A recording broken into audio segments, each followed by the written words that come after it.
En el día de hoy llegamos a la segunda división de esta selección personal de Pablo que se encuentra en su carta a los Gálatas. Tenemos aquí algo que, en mi opinión, es muy interesante.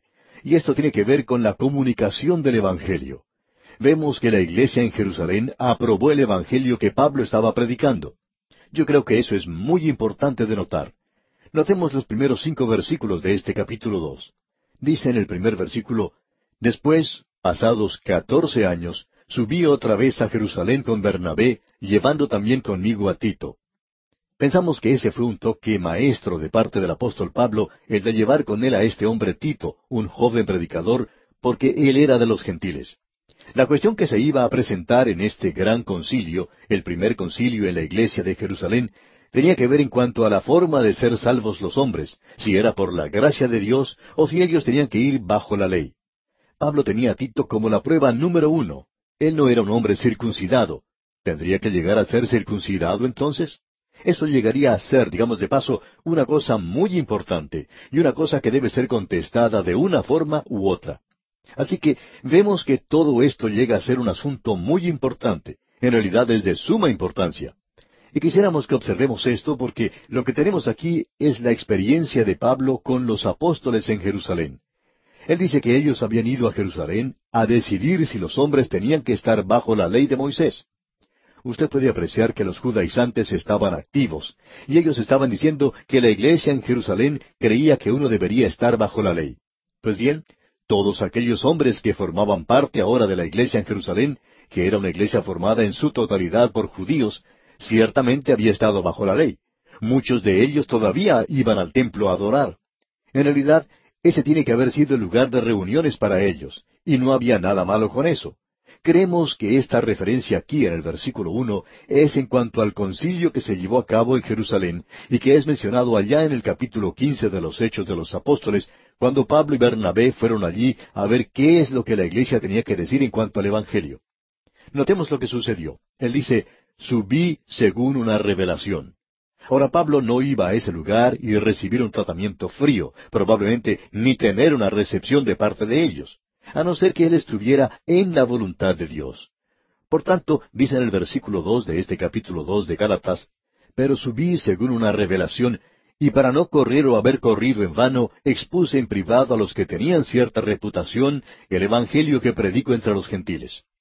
Pablo reconocía que si él estaba predicando un evangelio diferente a lo que los otros apóstoles estaban predicando, entonces había algo que estaba mal, completamente mal. Pablo estaba bien dispuesto a admitir su error. Él dice: si yo estaba predicando un evangelio diferente, entonces yo soy quien está equivocado. He corrido en vano, ciertamente estaría desilusionado por estar mal informado. Así es que él va y comunica ese evangelio. Mientras estuvo allí, él dice en los versículos 3 y 4, mas ni aun Tito, que estaba conmigo, con todo y ser griego, fue obligado a circuncidarse. Y esto a pesar de los falsos hermanos introducidos a escondidas, que entraban para espiar nuestra libertad que tenemos en Cristo Jesús, para reducirnos a esclavitud. Había algunos que habían entrado a la iglesia donde Pablo estaba predicando, que se habían presentado en ese lugar bajo falsas apariencias. Ellos en realidad no eran aparentemente ni creyentes. Ellos entraron en ese lugar para espiar la libertad que estos hermanos tenían en Cristo. Ellos encontraron allí que había un joven griego, Tito, a quien Pablo nunca había obligado a que se circuncidara.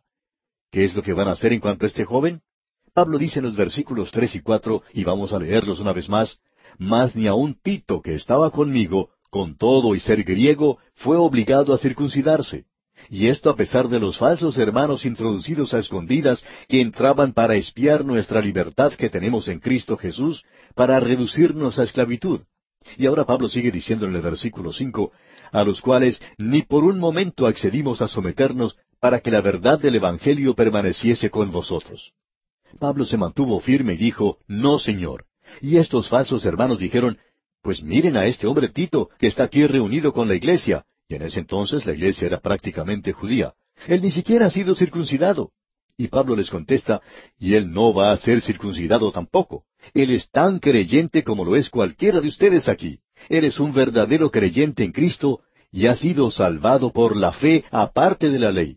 No va a seguir ninguna parte de la ley para lograr la salvación. Ahora Pablo está diciendo: a los cuales por ningún momento accedimos a someternos. Esta posición que Pablo está tomando aquí es algo tremendo de observar. Notemos ahora lo que dice en el versículo 6.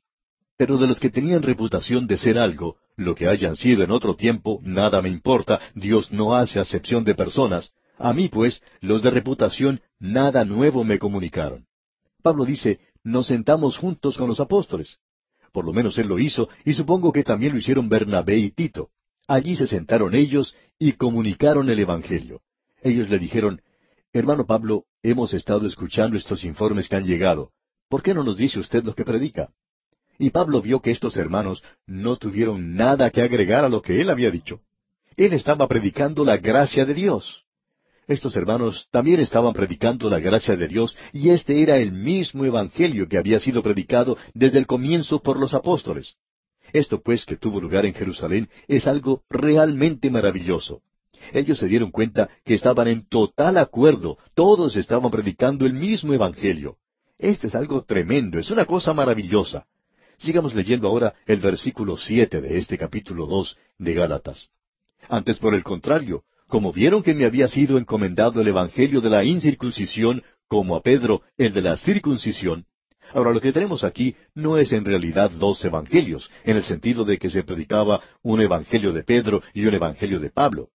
Estos hombres estaban en total acuerdo, digamos de paso. No había ningún desacuerdo entre ellos. El evangelio de la circuncisión quiere decir, o se refiere más bien, al grupo al cual estaba siendo predicado, y el de los gentiles era el grupo al cual Pablo estaba predicando. Pablo había sido llamado para ser el predicador a los gentiles. Pedro, por su parte, había sido llamado para ir a sus propios hermanos. El evangelio de la circuncisión era para Pedro, como el evangelio de la incircuncisión era para mí, decía Pablo. Ahora tenemos en el versículo 8 esto. Pues el que actuó en Pedro para el apostolado de la circuncisión, actuó también en mí, para con los gentiles. La prueba del buen postre está siempre en el comerlo. ¿Y cuáles eran los resultados que ellos estaban obteniendo? Pues bien, cuando Pedro predicaba, había muchas personas que habían sido salvas. Cuando Pablo predicaba el Evangelio, también había bastantes personas que eran salvas. Ambos estaban predicando el mismo Evangelio. Ahora creemos que en el día de hoy, la prueba real de cualquier obra no es la promoción previa a su realización, sino el resultado que se obtiene. Pensamos que el pueblo de Dios en el día presente debería ser más cuidadoso en la forma en que da sus ofrendas. Y vamos a decir por qué. Si no está obteniendo ningún resultado, amigo oyente, ¿para qué va a dar su dinero? Esa es la razón por la cual hemos mencionado esto antes. Usted debe dar en el lugar donde está recibiendo el alimento espiritual, alguna bendición. ¿Está recibiendo una bendición en su iglesia? Entonces debe apoyar esa iglesia. ¿Está recibiendo una bendición de un programa radial? Entonces usted debería apoyar ese programa radial. Hay muchos creyentes en la actualidad que están apoyando cosas equivocadas en realidad. Ellos no están recibiendo ninguna bendición de ese lugar. La realidad es que no hay ningún resultado. Es por eso que nosotros compartimos cartas con los demás oyentes. Pensamos que así tiene que ser. Nos sentimos obligados a hacerlo. El único problema que tenemos es que quisiéramos compartir muchas más, pero el tiempo no nos alcanza. Nuestro departamento de correspondencia recibe cientos de cartas durante el año, en especial en las fiestas navideñas, pero eso sería imposible de compartir. Las leemos, por supuesto, y las atendemos, pero solo podemos compartir unas pocas de ellas con todos nuestros oyentes. Es imposible poder compartir todas las cartas que recibimos. La gente cree que estamos obteniendo resultados en la actualidad. Si no fuera así, no estaríamos transmitiendo este programa.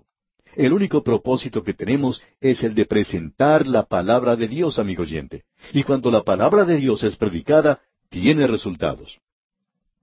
Pues bien, Pablo está diciendo, la prueba del ministerio de Pedro era que él estaba alcanzando a aquellos de la circuncisión. La prueba de mi ministerio, dice Pablo, es que yo estoy alcanzando a los gentiles. Eso es lo que tiene suma importancia aquí para este hombre. Luego continúa diciendo en el versículo 9 de este capítulo 2, y reconociendo la gracia que me había sido dada, Jacobo, Cefas y Juan, que eran considerados como columnas, nos dieron a mí y a Bernabé la diestra en señal de compañerismo, para que nosotros fuésemos a los gentiles y ellos a la circuncisión. Ahora ellos iban a dirigirse a un grupo diferente. Pablo y Bernabé se dirigían a presentar el Evangelio a los gentiles. Y leemos en el versículo 10, solamente nos pidieron que nos acordásemos de los pobres, lo cual también procuré con diligencia hacer. Pablo regresó más tarde con una ofrenda para los creyentes pobres en Jerusalén, porque esa iglesia había sido perseguida y se encontraba en una triste condición. Pablo inclusive había participado en esa persecución antes de que él se convirtiera. Esa es la razón por la cual él quería traer con sus propias manos este regalo, esta ofrenda de su iglesia. ¿Por qué? Porque él había perseguido a la iglesia y ahora él quería ayudarla.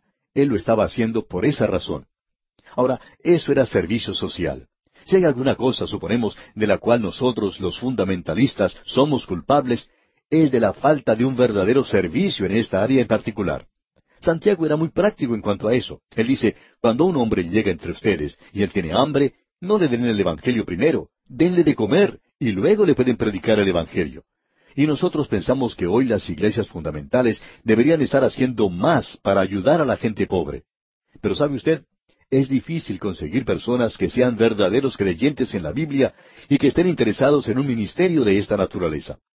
Ahora Pablo dice aquí que hay lugar para estas cosas. Los apóstoles de la iglesia en Jerusalén le dijeron, Pablo y Bernabé no se olviden de los pobres. Eso no es el Evangelio, pero si usted ha sido salvo por la gracia de Dios, va a acordarse de ellos. Y Pablo dice, lo cual procuré con diligencia hacer. Y llegamos ahora a la tercera experiencia de Pablo. Nuevamente debemos decir que nos trae a una sección maravillosa. Nos gusta mucho esta sección en la cual entramos en estos momentos. Es una experiencia que Pablo tuvo en Antioquía con Simón Pedro. La primera experiencia que él tuvo fue lo que le sucedió a él en Arabia con el Señor Jesucristo. La segunda fue la experiencia de Pablo con los apóstoles en Jerusalén. Y ahora tenemos la experiencia de Pablo en Antioquía con Pedro. La iglesia en Antioquía, amigo oyente, estaba formada en su gran mayoría por los gentiles. Aunque en realidad había una mezcla de creyentes en ese lugar, y no vamos a poder comprender en realidad lo que ocurrió, a no ser que comprendamos cómo operaba la iglesia primitiva. Ellos tenían allí una especie de banquete en conexión con la cena del Señor. Pablo tiene mucho que decir sobre esto allá en su primera epístola a los Corintios. Estos creyentes primitivos se reunían para una gran comida, y luego ellos también celebraban la cena del Señor. Cuando los gentiles eran salvados, esto presentaba un problema. Allí estaban los judíos que nunca habían comido nada sacrificado a los ídolos. Ahora los gentiles habían sido idólatras y ellos estaban acostumbrados a comprar la carne que había sido ofrecida a los ídolos, o quizá también comían carne de cerdo. Eso no presentaba ningún problema para ellos. Ellos habían crecido haciendo eso. Ahora, ¿cómo va a evitar uno que esto ofenda a los demás? Pues bien, en Antioquía ellos preparaban 2 mesas. En una de ellas se colocaban los alimentos preparados según el ritual judío. En la otra estaba la comida para los gentiles. Y Pablo comía en la mesa con los gentiles. Él era un judío, pero él comía en la mesa con los gentiles, porque Pablo había dicho que si uno come carne o deja de comerla, no hay ninguna diferencia, que la carne no lo encomienda uno ante Dios. Así es que un día llega Simón Pedro a visitar a Pablo en Antioquía. Y debemos decir aquí, amigo oyente, que esta era una nueva experiencia para él, porque este hombre, aunque había sido convertido, nunca había comido nada inmundo. Usted recordará lo que le ocurrió a Pedro cuando estaba por ir a visitar a Cornelio en Jope. Él se encontraba allá en la azotea de la casa para orar, y el Señor le presentó a él diferentes clases de animales para que comiera. El Señor le dijo, levántate, Pedro, mata y come. Entonces Pedro dijo, Señor, no, porque ninguna cosa común o inmunda he comido jamás. Usted debe recordar que él había sido un creyente por algún tiempo, pero aún seguía estas costumbres. Ahora él llegó a Antioquía y se encontró con estas 2 mesas, una para los gentiles y otra con los alimentos preparados según el ritual judío. Aquí tenemos entonces a Pedro de visita, y escuchemos cómo describe el apóstol Pablo lo que pasó en los versículos 11 y 12 de este capítulo 2 de su epístola a los Gálatas. Escuche usted. Pero cuando Pedro vino a Antioquía, le resistí cara a cara, porque era de condenar. Pues antes que viniesen algunos de parte de Jacobo, comía con los gentiles, pero después que vinieron, se retraía y se apartaba porque tenía miedo de los de la circuncisión. Ahora lo que sucedió fue algo así. Pedro viene a visitar a Pablo. Cuando llega el momento de comer, naturalmente Simón Pedro se dirigió a la mesa donde estaban los alimentos que se había preparado según el ritual judío, y Pablo fue y se sentó a la otra mesa. Y Pedro notó que ellos esa noche comían lechón asado. Después de la comida, Pedro y Pablo salen a caminar un rato, Y Pedro le dice, Oye, Pablo, noté que tú comiste en la mesa con los gentiles. Y éste le dice, ¿Sí? Pedro continúa, y también me di cuenta que comiste carne de cerdo esta noche. Bien, dice Pablo, sí. Y Pedro dice, ¿y qué sabor tiene eso? Yo nunca lo he comido.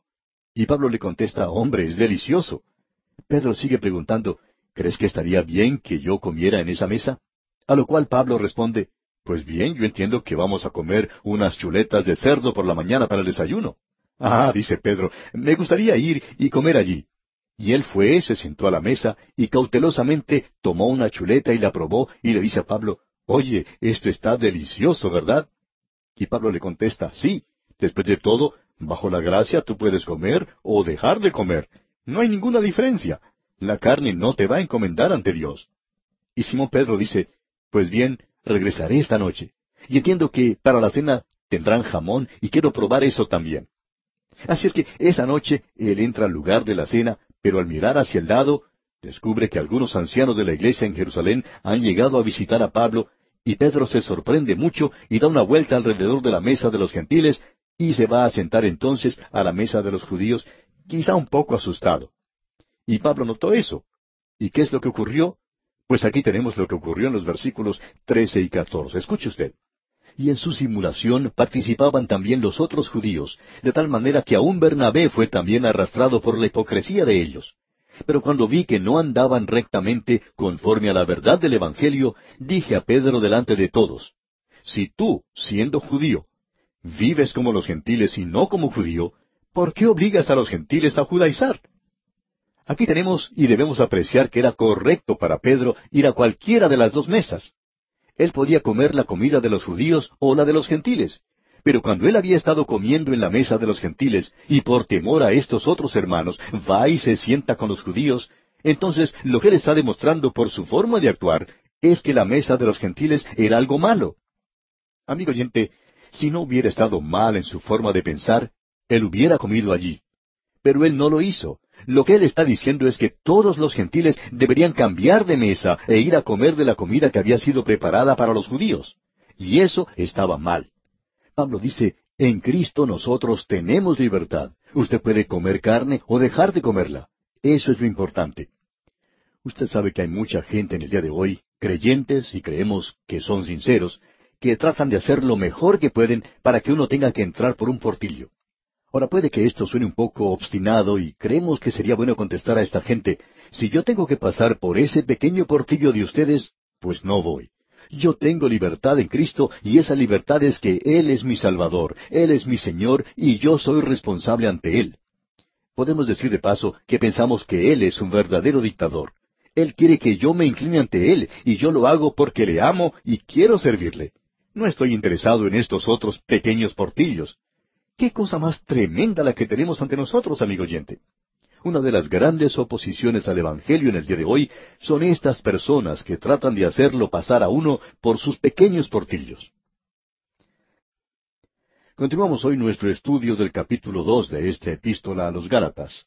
Tenemos luego la experiencia de Pablo en Antioquía con Simón Pedro. Y allí se vio la oposición al Evangelio. Vino en una forma muy insólita. Se presentó en la forma de un hombre que sucumbía bajo el legalismo. Aún Simón Pedro hizo eso. El Evangelio nos debería guiar a tener una convicción en cuanto a nuestra conducta. Dijimos en nuestro programa anterior que Simón Pedro, cuando llegó a Antioquía a visitar a Pablo, vio que éste estaba comiendo en la mesa con los gentiles y disfrutando de un buen lechón asado, y Pedro se preguntaba si él podría participar de esa comida. Así es que él se aproximó a esa mesa y encontró que a él también le agradaba esa comida. Nunca la había probado antes en su vida. Él estaba disfrutando de esa comida en la mesa de los gentiles, viviendo de la misma manera en que ellos lo hacían, hasta cuando llegaron algunos hermanos provenientes de Jerusalén, unos hermanos muy severos en su parecer, austeros. Ellos eran legalistas.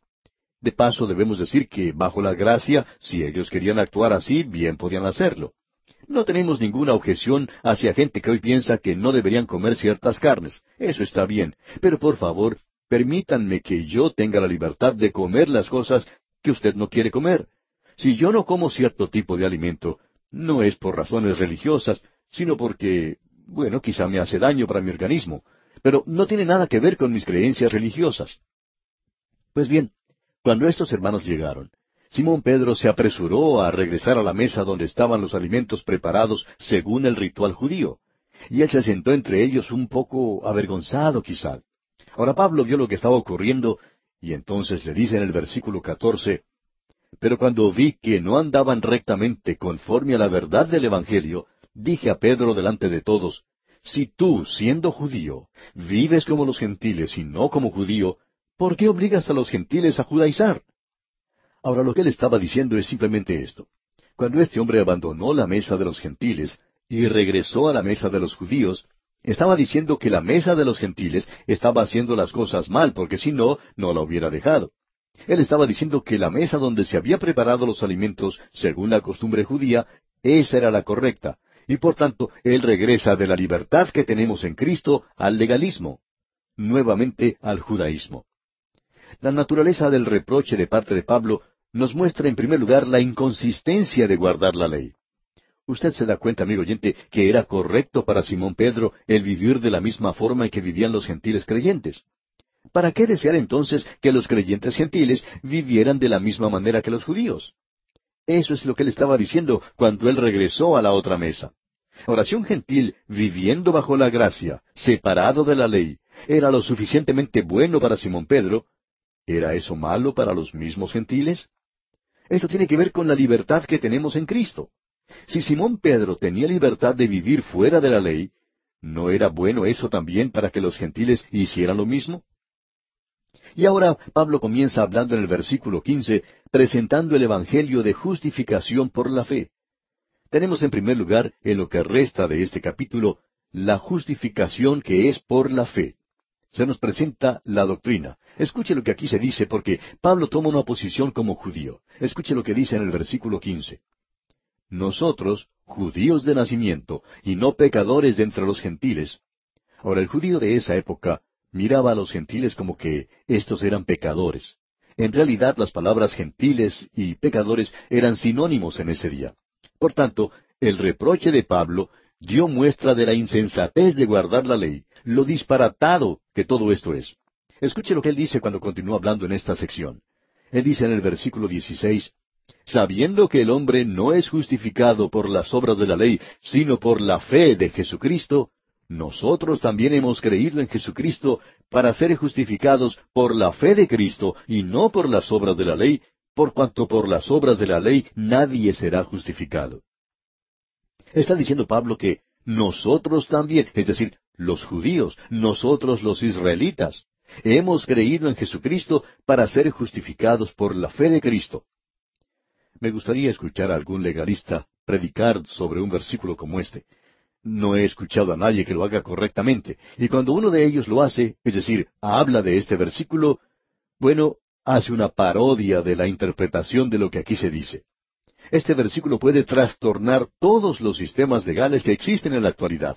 Y cualquier persona que dice que usted tiene que agregar cualquier otra cosa a la fe en Cristo, amigo oyente, en el momento en que usted hace eso, usted ha mutilado absolutamente el Evangelio. Ahora notemos lo que él está diciendo aquí.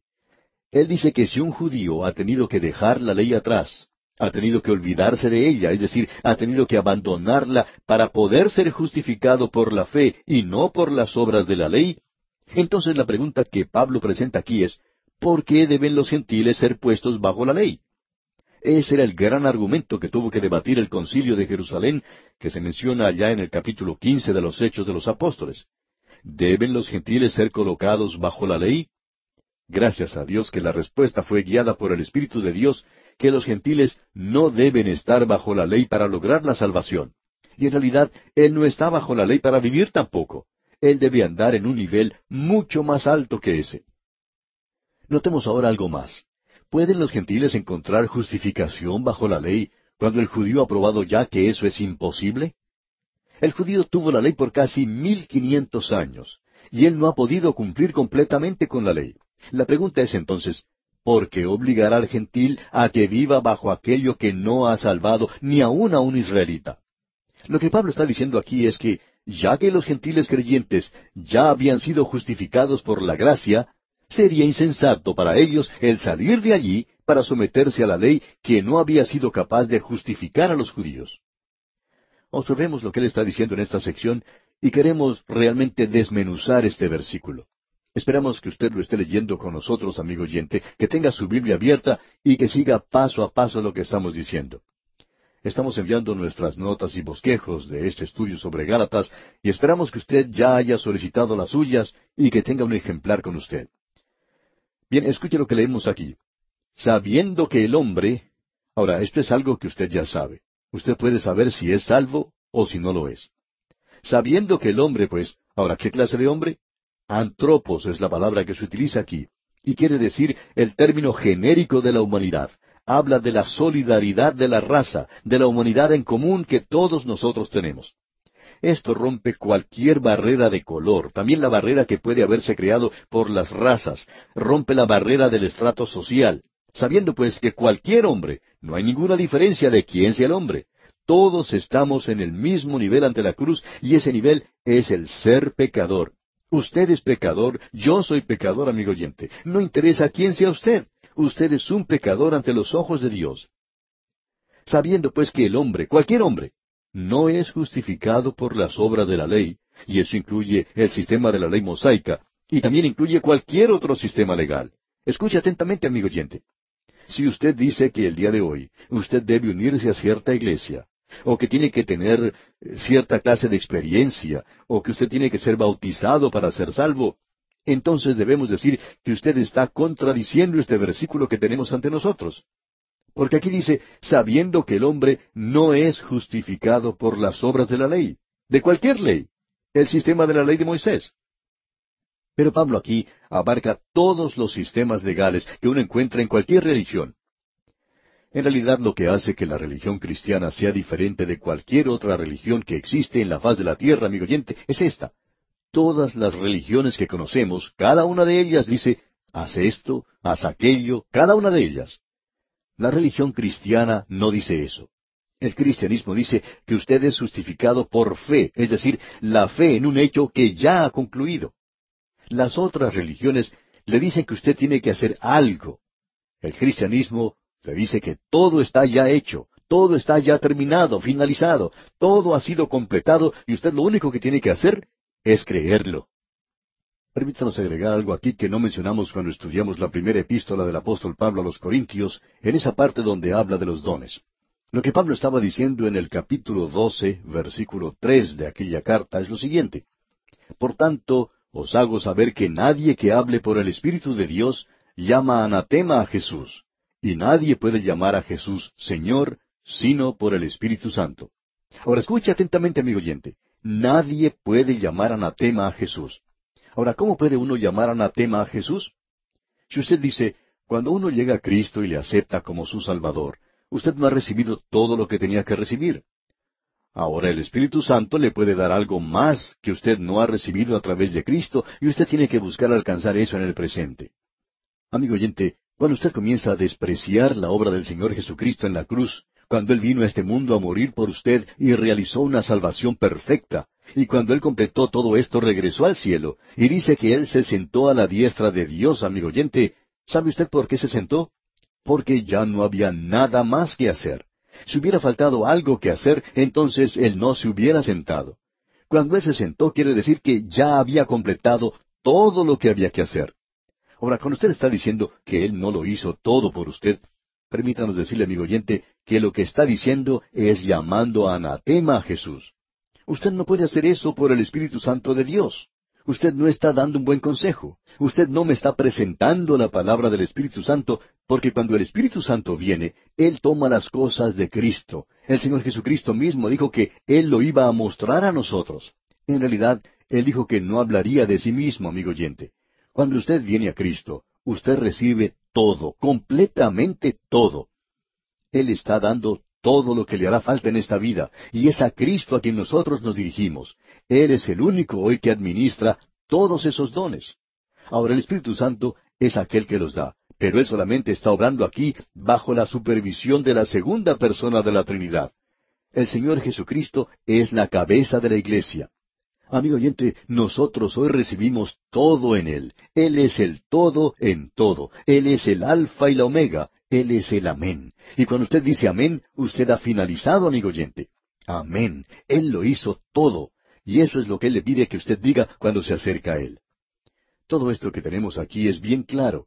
Es imposible entender mal este versículo. Sabiendo que el hombre, cualquier ser humano, un hombre o una mujer, un niño, una niña, blanco o negro, no hay ninguna diferencia, rico o pobre, esclavo o libre, romano, americano, argentino o chileno, sabiendo que el hombre no es justificado por las obras de la ley, sino por la fe de Jesucristo. No dice aquí la fe más algo, es la fe y nada más. Nosotros también hemos creído en Jesucristo para ser justificados por la fe de Cristo. Notemos lo que él dice aquí. Él dice nosotros. ¿Y quiénes son esos nosotros? Son nosotros los israelitas. Nosotros tuvimos que dejar la ley y venir a Cristo y confiar en Él para ser justificados por la fe de Cristo y no por las obras de la ley. Escuche lo que él dice. Esto tiene que ser bien claro. Creemos que cualquiera puede comprenderlo bien. Creemos que hasta algunos de los teólogos liberales lo pueden comprender. Escuche lo que dice. Esta es la palabra de Dios. Por cuanto por las obras de la ley, nadie, escuche bien, nadie será justificado. No desprecie usted, amigo oyente, la obra del Señor Jesucristo diciendo que no ha recibido todo de su parte. Yo he recibido una salvación perfecta de Él. Yo era un pecador en camino al infierno. Me acerqué a Él, confié en Él, y Él es quien me ha salvado. Notemos ahora lo que dice el apóstol Pablo aquí en el versículo 17 de este capítulo 2 de su epístola a los Gálatas. Y si buscando ser justificados en Cristo, también nosotros somos hallados pecadores, ¿es por eso Cristo ministro de pecado? En ninguna manera. Este versículo, hablando honradamente, es un poco más difícil de comprender que el versículo 16. Permítanos presentar lo que creemos que es la explicación que corresponde aquí. Antes creemos que debemos elaborar un poco más esto que decimos de ser justificados por la fe. Justificado es la palabra griega dekio, que quiere decir declarar a una persona justa, es decir, hacer justa a esa persona. Pues bien, usted ha sido declarado justo por su fe en Jesucristo. Quiere decir, un pecador que es culpable ante Dios, que está bajo condenación y juicio, es declarado justo con Dios en base a su fe en la redención que tenemos en Cristo. No es simplemente el perdón de los pecados que consideramos una resta, sino que es una adición, una suma a la justicia de Cristo. Él nos declara justo y no es mi justicia, porque mi justicia no es aceptable. No es tan buena como la de Él. Y yo tengo una justicia perfecta y es en Cristo Jesús. El judío, pues, tiene que renegar, digamos, la ley y tomar su lugar como pecador para poder ser salvo por la fe en Cristo. No creemos que puede haber una declaración que sea más dogmática y más clara que la que dijimos anteriormente. Por cuanto por las obras de la ley nadie será justificado. Ahora en el versículo 17 Pablo continúa diciendo, y si buscando ser justificados en Cristo, también nosotros somos hallados pecadores, ¿es por eso Cristo ministro de pecado? En ninguna manera. Ahora, el sentido de este versículo parece ser que, ya que el judío ha tenido que renegar de la ley para poder ser justificado por Cristo, y entonces toma su lugar como pecador, ¿es entonces Cristo el que lo hace a él pecador? Y Pablo responde, de ninguna manera. El judío, al igual que los gentiles, era un pecador por naturaleza, y no podía ser justificado por la ley, como ya se ha demostrado. Eso es lo que tenemos allá en el capítulo 15 del libro de los Hechos de los Apóstoles, en los versículos 10 y 11, donde leemos, Ahora pues, ¿por qué tentáis a Dios, poniendo sobre la cerviz de los discípulos un yugo que ni nuestros padres ni nosotros hemos podido llevar? Antes creemos que por la gracia del Señor Jesús seremos salvos de igual modo que ellos. ¿Y quién fue el que dijo eso? Simón Pedro lo dijo. Así es que él y Pablo estaban de acuerdo en la doctrina de justificación por la fe. Sigamos ahora adelante en nuestra sección en Gálatas. Y leemos aquí en el versículo 18 de este capítulo 2, Porque si las cosas que destruí, las mismas vuelvo a edificar, transgresor me hago. En otras palabras, lo que Pablo está diciendo aquí es que si yo regreso nuevamente bajo la ley, entonces yo me hago un transgresor. Pero él dice, yo estoy libre de la ley. Ahora, ¿cómo se libertó él de la ley? Él dice aquí en el versículo 19 de este capítulo 2 de Gálatas, porque yo por la ley soy muerto para la ley, a fin de vivir para Dios. Escuche usted, porque yo por la ley soy muerto para la ley. En otras palabras, cuando Cristo murió por mí, yo morí. Yo he muerto y estoy muerto a la ley, no estoy bajo ella. Esta es otra de las razones que él da aquí en esta forma de reproche hacia Simón Pedro. Nosotros estamos completamente libres de la ley. Notemos ahora el versículo 20 de este capítulo 2. Con Cristo estoy juntamente crucificado, y ya no vivo yo, mas vive Cristo en mí. Y lo que ahora vivo en la carne, lo vivo en la fe del Hijo de Dios, el cual me amó y se entregó a sí mismo por mí. Este es otro de esos versículos que han sido mal entendidos, y tendremos que continuar la explicación del mismo en nuestro próximo programa, porque creemos que es muy importante, como usted puede apreciar. Este versículo 20 declara un hecho que es real en cada creyente. No es que nosotros debamos buscar el ser crucificados con Cristo. Hemos asistido a conferencias donde luego de alguna predicación, jóvenes han aceptado a Cristo, y ellos se han puesto de pie, en especial en campamentos, y arrojan una ramita al fuego. Y luego ellos mencionan este versículo de la carta a los Gálatas capítulo 2 versículo 20, y dicen, con Cristo estoy juntamente crucificado, y ya no vivo yo, mas vive Cristo en mí. Ellos no tenían ninguna idea del significado real de este versículo, no sabían nada en absoluto. Nos hemos dado cuenta que muchas veces se ha utilizado mal este versículo en la actualidad. Pero vamos a esperar hasta nuestro próximo programa, amigo oyente, para decir algo más sobre esto porque creemos que es muy importante hacerlo. El versículo 19 del capítulo 2 de esta carta a los Gálatas dice, porque yo por la ley soy muerto para la ley, a fin de vivir para Dios. Lo que Pablo está diciendo aquí es sencillamente lo siguiente. Él dice que cuando Cristo murió, Él murió por mí. Él murió en mi lugar porque la ley me había condenado. Usted puede apreciar que la ley es la ministración de la condenación. La ministración de la muerte es como la llama el apóstol Pablo en su segunda carta a los Corintios capítulo 3. Me condena. Aún bajo el sistema legal, Dios tendría que haber destruido la nación. Pero Él les dio el sistema de sacrificios, 5 sacrificios, todos ellos señalando hacia Cristo. Dios, por medio de su gracia maravillosa, es capaz de salvar, y por tanto, este propiciatorio era un trono de gracia donde una nación podía encontrar el perdón de sus pecados. La ley, por tanto, me condenaba. La ley, por tanto, me acusaba, y ha acusado al hombre. Nosotros somos culpables ante la ley. Así es que la ley es en realidad responsable por la muerte de Jesús por nosotros. La ley nos condenaba, así es que teníamos que morir. Pues bien, entonces, si yo estoy muerto para la ley, entonces debemos ser francos. Si yo estoy muerto para la ley, yo ya no soy responsable ante la ley. La ley ya me ha matado, me ha ejecutado, estoy muerto ante la ley. Por tanto, la ley no puede hacer por mí lo que Cristo ha hecho por mí. Él no solo tomó mi lugar y murió por mí, sino que Él hizo algo más. Él fue capaz de darme vida. Él regresó de entre los muertos. Usted puede ver que la ley nos arrestó, nos condenó, nos sentenció y nos dio muerte. Eso era todo lo que la ley podía hacer. Todo lo que la ley podía hacer, por la naturaleza del caso, era condenarnos y darnos muerte. Si usted quiere seguir por ese camino, recibirá entonces la muerte. Pero solo Cristo, amigo oyente, solo Cristo Jesús puede darle vida. Y después de todo, vida es lo que nosotros necesitamos hoy.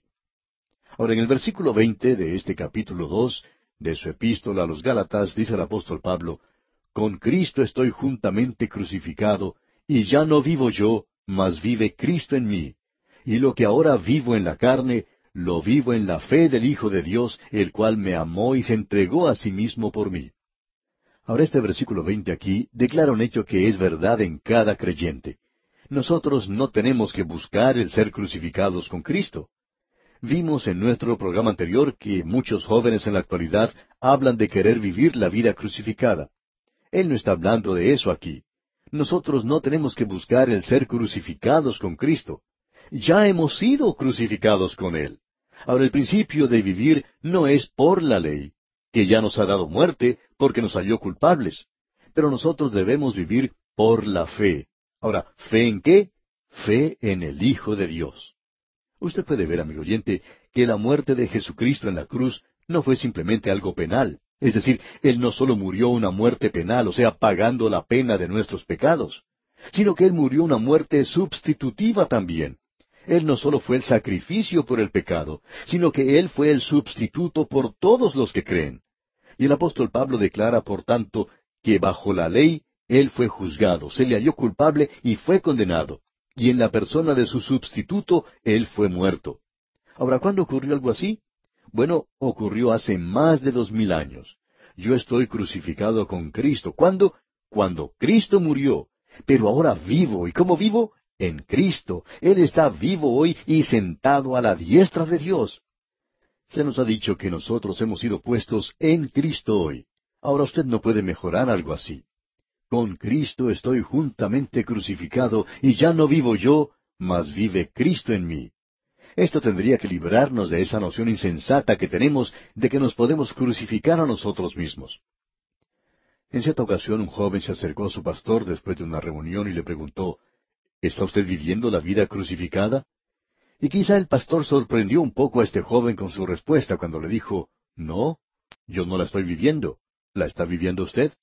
Y el joven titubeó por unos momentos, tartamudeó y por fin dijo, bueno, yo trato de hacerlo. Pero, ¿cómo es eso? Dijo el pastor. Esa no es la pregunta que usted me hizo. Usted preguntó si yo estaba viviendo la vida crucificada y le respondí que no. Ahora usted dígame sí o no. ¿Está viviendo la vida crucificada? Y el joven una vez más dijo, bueno, estoy tratando de hacerlo. Pues bien, le dijo el pastor, por supuesto que eso no es correcto. O uno está viviendo esa vida o no la está viviendo. Y continuó el pastor diciéndole, usted no puede vivir la vida crucificada. ¿Cómo? Dijo el joven. ¿Por qué no puedo vivirla? Pues bien, explicó el pastor, porque este versículo no dice eso. Usted puede notar que hay algo interesante acerca de la crucifixión. Uno no se puede matar a uno mismo. Sí, claro, usted puede cometer suicidio de muchas maneras. Uno se puede ahorcar, se puede pegar un tiro, puede tomar veneno, puede saltar de algún edificio alto, puede saltar cuando pasa un tren o un camión. Hay muchas maneras de hacerlo. Pero uno no se puede matar a sí mismo mediante la crucifixión. Usted se da cuenta, amigo oyente, que cuando se clava una mano a la cruz, bueno, ¿cómo va a ser para clavarse la otra mano? Usted no puede hacerlo de esa manera, amigo oyente. Cuando usted habla de estar crucificado con Cristo, usted tiene que comprender qué es lo que Pablo está diciendo. Y Pablo dice que hace más de 2000 años yo fui crucificado con Cristo. Cuando Él murió una muerte sustitutiva por mí. Él murió por usted, Él murió por mí. También se nos dice en el capítulo 6 de la epístola a los Romanos que nosotros hemos sido sepultados con Él por el bautismo como medio de identificación. Nosotros hemos sido resucitados con Él a una novedad de vida y estamos unidos al Cristo viviente. Pablo dice, nosotros no le conocemos más en la carne. Él no es el hombre de Galilea caminando alrededor de la mar de Galilea. Si uno camina por esos lugares en la actualidad, no lo va a ver. Él no está allí. ¿Por qué?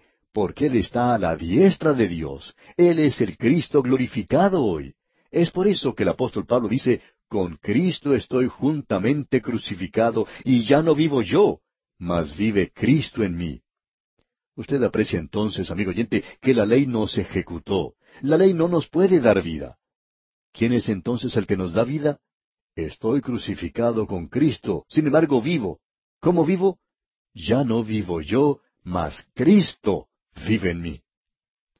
Amigo oyente, eso es lo que tiene importancia. Él murió por mí aquí, para que yo pueda vivir con Él allá arriba, y para que Él pueda vivir conmigo aquí abajo. Y lo que ahora vivo en la carne, dice Pablo, lo vivo en la fe del Hijo de Dios. ¿Qué clase de vida es esta? Es una vida de fe, salvo por la fe, vivo por la fe, camino por la fe. Eso es lo que quiere decir el andar en el Espíritu. Vamos a ver eso más adelante en esta epístola también. No solo es usted salvo por la fe, sino que usted vivirá por la fe. El apóstol Pablo dice, en la fe del Hijo de Dios. Y esto es hermoso, el cual me amó y se entregó a sí mismo por mí. Él me amó, pero Él no me podía llevar al cielo porque me amaba. Él tuvo que entregarse a sí mismo por mí. El don de Dios es vida eterna en Cristo Jesús. Y usted solo puede recibir ese don, ese regalo, por la fe. Es lo mismo que cualquier otro don o regalo. Usted tiene que creer que la persona que le está dando un regalo está siendo honesta, honrada, y le está diciendo la verdad cuando le da un regalo y le dice, tómelo, es suyo. Y usted tiene que extender su mano en fe y tomarlo. Usted no sabe lo que la otra persona va a hacer. Ella puede quitárselo de pronto. Puede ser que se lo dé y que se lo quite, pero usted tiene que tener confianza. Ahora Dios le ofrece a usted el don de vida eterna en Cristo Jesús. Este versículo es una de las razones por la cual creemos que el apóstol Pablo estuvo presente en la crucifixión de Cristo. Él era un fariseo, y los fariseos eran los que estaban al frente en el asunto de la crucifixión del Señor Jesucristo. Él era uno de los líderes en la persecución de la iglesia, y era uno de aquellos que odiaba también al Señor Jesucristo. Él estaba en Jerusalén en esa época, en la escuela de Gamaliel, un hombre joven, y no podemos creer que se hubiera quedado en casa el día que crucificaron a Jesús. Pensamos que él estaba allí. Y dice aquí que estos fariseos se burlaban de él. Ellos lo ridiculizaron. Ellos le gritaban que se bajara de la cruz. Ellos hicieron todo eso. Y luego se sentaron a mirar cómo moría. Uno en realidad no puede rebajarse más. Y pensamos que Pablo estaba allí. Luego, después que él llegó a conocer al Cristo glorificado, el mismo que había muerto aquí, el que nuevamente resucitó y que está sentado a la diestra de Dios, Pablo podía regresar y observar y decir, mientras yo lo estaba ridiculizando, mientras yo me estaba burlando de él me amaba. Yo lo odiaba entonces, pero él me amaba y se entregó por mí. Ese es el sacrificio supremo, podemos decir. Pablo se llamó a sí mismo el más grande de los pecadores. Cuando él dijo eso, no era una simple declaración académica, no era sencillamente una forma de hablar, no era una especie de oratoria. Cuando él dijo eso, era algo que verdaderamente sentía. Él era el más grande de los pecadores. ¿Por qué? Porque uno no puede hacer una cosa de más bajeza que la de sentarse y mirar morir a Cristo en la cruz. Usted puede pisotear la sangre preciosa de Cristo hoy, ignorándole a Él y volviéndose contra Él y dándole la espalda, como hizo Pablo. Y Pablo podía llamarse a sí mismo el más grande de los pecadores. Era por esa corona que el Señor Jesucristo dijo, Padre, perdónalos porque no saben lo que hacen. Y este hombre Saulo de Tarso se convirtió en el apóstol Pablo y luego dijo, Él me amó y se entregó a sí mismo por mí.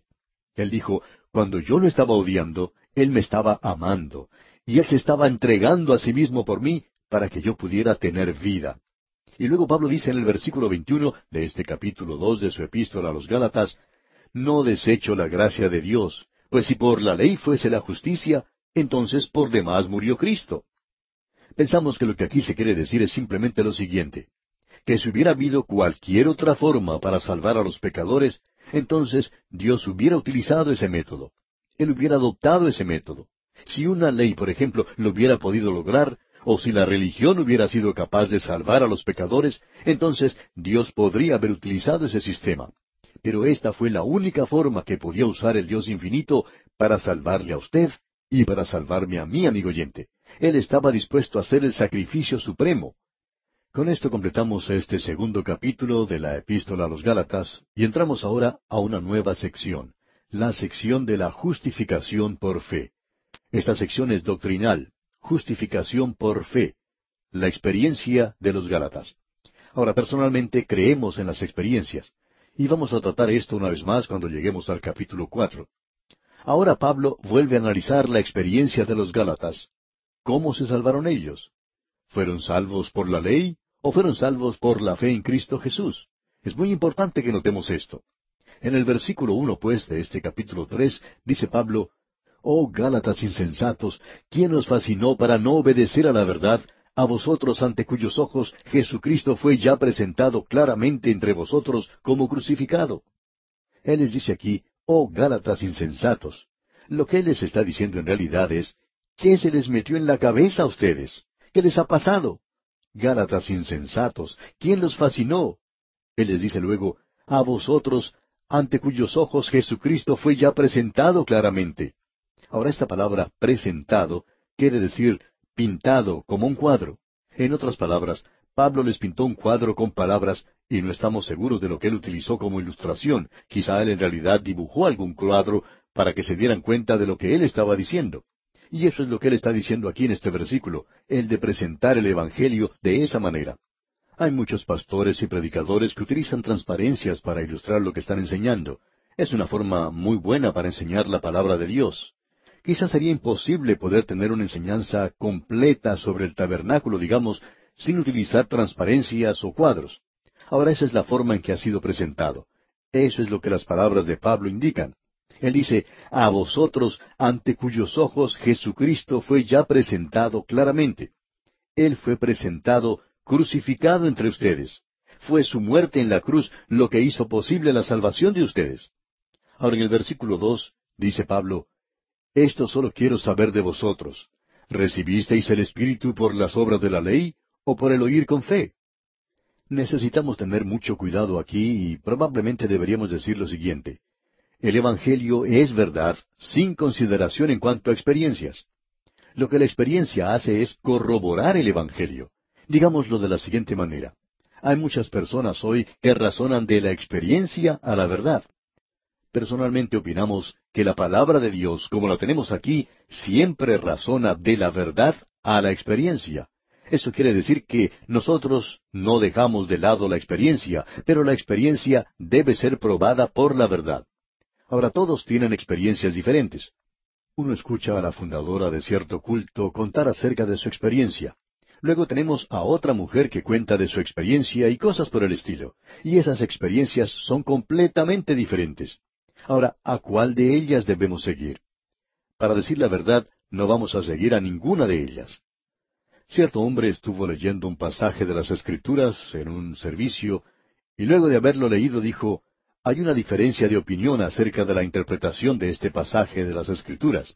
Por tanto, nosotros no queremos causar ninguna clase de controversia aquí, así es que les voy a contar acerca de mi experiencia. Bueno, debemos decir aquí que su experiencia estaba tan alejada del pasaje de las Escrituras que él había leído como lo está la tierra de la luna. Él estaba basando la verdad en su experiencia. Pero uno no debe hacer eso, amigo oyente. La experiencia debe corroborar el Evangelio.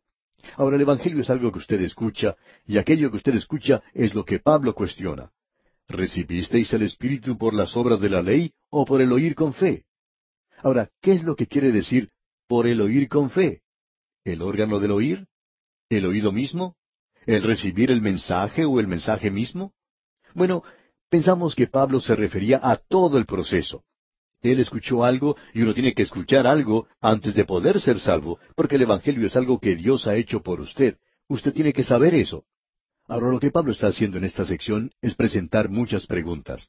Hay 6 preguntas que él hace a esta gente y que tienen que ver con la experiencia de estas personas. Por tanto, él está diciendo aquí de una manera muy cuidadosa, ¿cuál fue vuestra experiencia?